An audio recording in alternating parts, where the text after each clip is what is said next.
Assalamualaikum warahmatullahi wabarakatuh. Perkenalkan, nama saya Nadia Risti Aprilia, NPM 190533 dari semester 3A. Di sini saya ingin menjelaskan sedikit materi mengenai ekonomi publik yang berjudul eksternalitas. Baiklah, tanpa panjang lebar lagi, saya ingin menjelaskan sedikit materinya. Yang pertama, dalam suatu perekonomian modern, setiap aktivitas mempunyai keterkaitan dengan aktivitas lainnya. Dan semakin modernnya suatu perekonomian, maka semakin besar dan semakin banyaknya kaitan dengan kegiatan-kegiatan lainnya. Analisis supply dan demand dapat menjelaskan bahwa suatu tindakan dapat mempengaruhi kesejahteraan orang lain. Misalnya dalam proses urbanisasi yang menyebabkan kesejahteraan di kota. Eksternalitas sendiri memiliki arti adalah suatu tindakan seseorang yang mempunyai dampak terhadap orang lain atau segolongan orang tanpa adanya kompensasi apapun juga, sehingga timbul inefisiensi dalam alokasi faktor produksi. Dampak eksternalitas ditinjau dari segi dampaknya, eksternalitas terbagi menjadi dua. Yang pertama, eksternalitas negatif dan eksternalitas positif.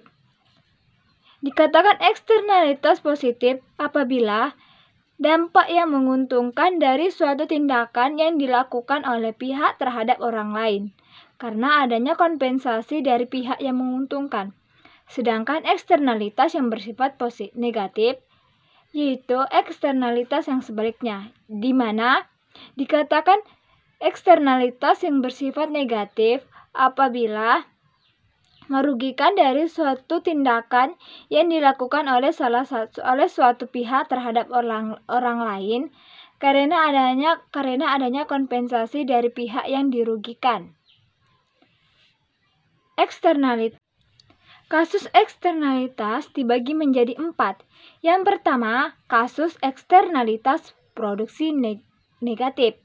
Yang kedua, kasus eksternalitas produksi positif. Yang ketiga, kasus eksternalitas konsumsi positif. Yang keempat, kasus eksternalitas konsumsi negatif. Jenis-jenis eksternalitas sendiri dari pembahasan yang saya jelaskan barusan, telah kita bicarakan mengenai jenis eksternalitas berdasarkan dampaknya terhadap masyarakat.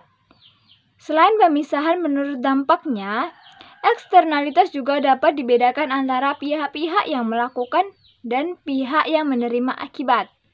Yang pertama, eksternalitas produsen. Contoh dari eksternalitas produsen yaitu adanya tindakan seseorang produsen dalam melatih tenaga kerja. Yang kedua, eksternalitas produsen konsumen. Contohnya dapat dilihat dari segi pembayaran kepada pihak faktor produksi. Baiklah, cukup sekian materi ekonomi publik yang saya bawakan hari ini. Kurang dan janggalnya saya mohon maaf. Saya tutup dengan Assalamualaikum warahmatullahi wabarakatuh.